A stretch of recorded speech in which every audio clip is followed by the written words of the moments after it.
저희는 정치의 근본인 약속과 신뢰를 지키기 위해 이번 지방선거에서 기초단체장과 기초의원에 대한 정당 공천을 하지 않기로 결정했습니다. 네, 안철수 신당. 자, 오늘이 바로 6.4 지방선거 정확하게 딱 100일 남는 날입니다. 그 날을 맞아서 안철수 의원이 기자회견을 통해 자, 스스로 팔다리를 잘라 버렸다고 평가하는 기초선거 때 공천하지 않겠다는 다짐과 약속을 내놓았습니다. 관련된 평가를 좀 들어봤으면 좋겠는데요. 조수진 차장께 좀 여쭤볼게요. 네. 어떻게 보십니까? 네, 안철수 의원이 오늘 예정해뒀던 긴급 기자회견을 했습니다. 네. 거기에서 기초선거 관련해서는 대선 때 나를 비롯해서 여야의 대선 후보가 말했듯이 공천을 하지 않겠다 이렇게 얘기를 했습니다. 네. 그러면서 기자들과 만나서 이 결정을 하면서 마치 팔다리를 떼버린 것 같다. 네. 이런 얘기도 했습니다. 그만큼 쉽지 않다는 겁니다. 팔다리를 떼버렸다는 것이 이제 쉽지 않은 고통이 따랐다는 뜻도 되지만 내 팔과 다리가 마땅히 돼야 할 사람들을 당 공천하지 않음으로써 포기하겠다. 그런 말로 들리는데. 그렇습니다. 왜냐하면은 네. 이 안철수 신당은 선거를 앞두고 만들어진 정당입니다. 선거를 앞두고 있는 만큼 이 정당, 신당이 세를 얻으려면 최대 강력한 무기인 공천권을 가지고 사람들을 불러 모아야 됩니다. 네. 그런데 이 공천권을 내놓았다는 것은 신당의 동력이 빠질 수밖에 없다. 네. 이렇게 풀이가 되기 때문에 네. 명분상으로는 얻었지만 실질적으로는 잃은 게 많은 거 아니냐 이런 네. 분석이 나오는 겁니다. 자, 그러면 반론을 펴는 사람들이 있더라고요. 일단 득과 실을 한번 좀 따져보자면 네. 새정치, 민주당과 새누리당은 현실적으로 득이 되니까 공천하지만 약속을 어겨가면서 우리는 새정치니까 하지 않겠다. 그런 효과가 있는 건가요? 네. 안철수 의원은 오늘 기자회견에서도 약속은 반드시 지켜줘야 된다. 이렇게 얘기를 했습니다. 그런데 네. 그 정치권의 얘기를 들어보니까요. 일단 그 안철수 의원이 얘기했던 네. 새정치에 걸맞는 후보가 광역단체장뿐만 아니라 230여 개 기초단체장을 찾는 데는 무리가 있다. 네. 후보군이 없다. 그리고 네. 정치 일정상 지금 지방선거까지는 90여일밖에 남지 않았다.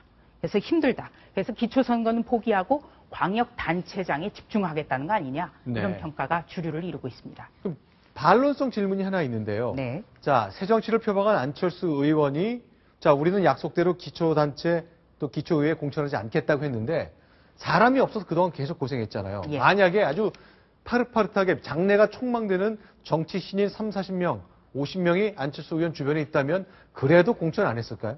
그렇다면 했겠죠. 아무래도 인물 아니고요. 네. 예. 저는 이제 주말에 전라북도 전주를 다녀왔는데 네. 오늘 그 안철수 의원 기자회견 보면서 네.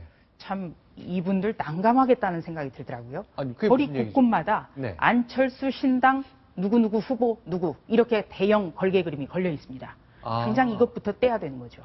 아, 예. 나 지금 예비 후보지만 앞으로 머지않아 안철수 신당에서 공천 받을 사람입니다. 이렇게 그렇습니다. 자랑을 쭉 해왔는데 그래서 이분들이 정작 선거에 나가려면 네. 다시 새정치연합이라는 창당준비위원회에서 탈당을 해야 됩니다. 아, 그렇죠. 현재는 곧 뭐 창당이 발기인으로 되면 들어가 있으니까 네. 정당 가입한 것과 같은 효력을 갖고 있거든요. 네. 그런데 진짜 선거에 나가려면 탈당을 해야 되는 겁니다. 무소속으로 출마해야 되는 거죠? 그렇습니다. 당 예. 공천이 아니니까. 아. 그렇기 때문에 팔다리를 네. 떼버린 것 같다. 이 안철수 의원의 오늘 그 토로가 피부로 이렇게 느껴지는 거죠. 그런데 이제 굉장히 그 현실적인 어쩔 수 없는 선택이었다고 저는 보고요. 네. 왜냐하면 당연히 그런 그 괜찮은 후보들도 적을 뿐더러 결국 이번 지방선거에서 안철수 의원이 결국 서울시장에서 성공하면 되거든요. 그러니까 서울시장에서 어떤 자기 당 후보가 당선시키는 게 문제가 아니라 그래서 박원순 시장이 떨어지게 되면 네. 안철수 의원에게 돌아온 게 굉장히 큽니다. 민주당이 바로 굉장히 혼란 상태에 빠질 가능성이 높고요. 그렇게 네. 되면 비록 안철수 의원이 어떤 비난을 받거나 돕지 않았다거나 이런 욕을 먹을 수도 있겠지만은 네. 결국 자기가 그 이유를 생각해 본다면은 거기에 네. 집중하는 게 가장 현실적인 선택이 될 것이고요. 네. 거기에서 얻는 게 가장 얻을 거라고 보기 때문에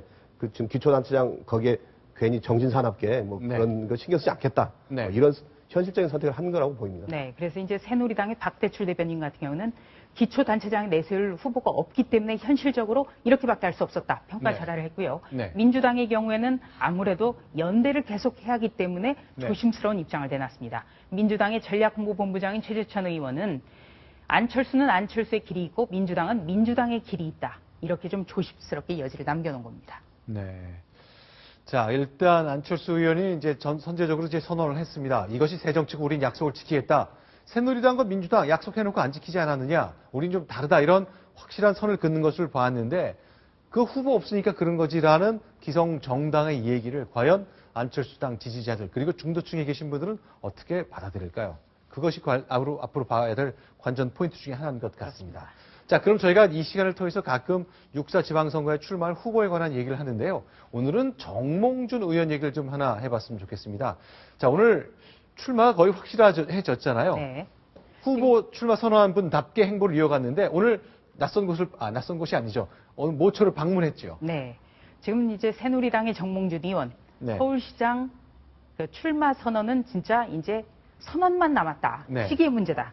이런 얘기가 나오는데요. 네. 오늘은 경희대를 찾았습니다. 네. 네. 오늘은 그 학군단 소속 학생들을 만났는데요. 네. 오늘 또 그 정몽준식 유머를 하나 선보였습니다. 네. 이번 주에 혹시 일기예보가 나왔냐? 네. 바깥에서 출마 선언을 할까 하는데 바깥에서 하면 비가 와서는 안 되지 않느냐. 네. 이렇게 얘기를 했습니다. 그러니까 네. 이 대답이 어떻게 나왔냐면 학생들이 출마 선언은 언제 하십니까? 네. 라는 데에서 이렇게 얘기를 했습니다. 아, 야외에서 선언을 하고 싶은 생각을 좀 갖고 있는 것 같군요. 날씨를 물은 게 그겁니까? 그거는 아닌 것 같고요. 하여튼 지금 장소를 물색 중인데 일기예보 보고 비가 오는 날에 야외에서 하지 않겠다. 네. 이런 식의 어떤 유머를 한 겁니다. 하지만 이거는 아주 폼나게 네. 로마 시대의 문필가 세네카의 말을 인용한 얘기를 했네요. 네. 세네카, 그 로마 철학자죠. 경구를 인용해서 자신이 생각하는 공직관에 대해서 얘기를 했습니다. 공직은 죽음과 같다. 기회가 됐을 때 자기의 안위를 생각해서 회피하는 것은 바람직하지 않다. 이렇게 얘기를 했습니다.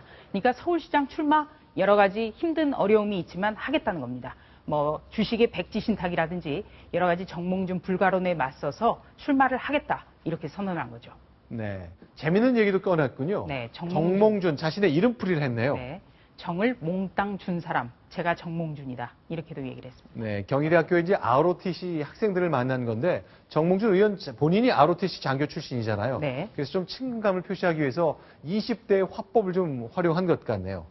근데 이제 네. 정몽준식 유머가 네. 미국식 유머라고 하는 분들도 많은데 좀 한참 생각해야 돼요. 잘 네. 와닿지가 않는데 네. 좀 쉬운 유머를 개발해야 될 것 같습니다. 네. 그런데 자, 출마 선언을 하는 거랑 실제로 출마할지는 또 다른 문제이기 때문에 네. 선언하고 나서 그 다음에 또 후보가 정해지지 않겠습니까, 새누리당에. 네. 그러니까 그것과 또 일치하지 않을 수도 있기 때문에 아마 제 생각에는 이제 정몽준 의원이 그때 그 대통령 선거 출마한 이후로 네. 가장 지금 이 막 스포트라이트 받고 있지 않습니까? 그렇죠. 이 상황을 2002년 어떻게 보면 이후에. 굉장히 그 네. 본인으로서는 적극 활용하고 있는 거 아닌가 이런 생각도 듭니다. 네. 네. 자, 어린이집을 찾은 정몽준 의원 모습인데 아, 무릎을 꿇고 어린이와 네. 인사를 했어요. 눈높이 인사네요. 네. 그렇죠. 아무래도 이제 정몽준 의원의 단점은 재벌 이미지가 강하다라는 거기 때문에 네. 이렇게 서민 행보, 친근한 행보를 연출하는 점을 좀 주안점을 두고 있는 것 같습니다. 네. 자, 어린아이들과 함께 놀이하는 모습, 이런 아주 친숙한 모습을 공개했는데, 자, 서울시에 이제 시립 유아원도 있고 어린이집도 있기 때문에 시장이 되기 위한 여러 가지 행보 중에 하나일 것 같습니다. 자, 아이에게 목걸이를 좀 걸어달라고 얘기하네요. 네, 종이 목걸이가 걸리네요. 예, 어린이가 만든 그리고 네. 어린이 안고 있는 거 네. 정치인들의 아주 단골 포즈죠. 정몽준 의원이 이렇게 어린이집 찾은 거를 저는 언론을 통해서 처음 보는 것 같아요. 네. 근데 또 애들은 투표권이 없잖아요, 그런데. 네. 아, 근데 집에 가서 엄마, 엄마한테 예, 얘기하죠. 오늘 누가 왔어? 이게 큽니다. 정확히 기억하고 가서 해야 될 텐데 또 예. 잘못 얘기하면 엉뚱한 사람이 네. 같습니다. 어떤 머리 하얀 할아버지인가 아저씨인가가 왔어 정도로 얘기하면 좀 효과가 좀 반감될 수도 있겠습니다.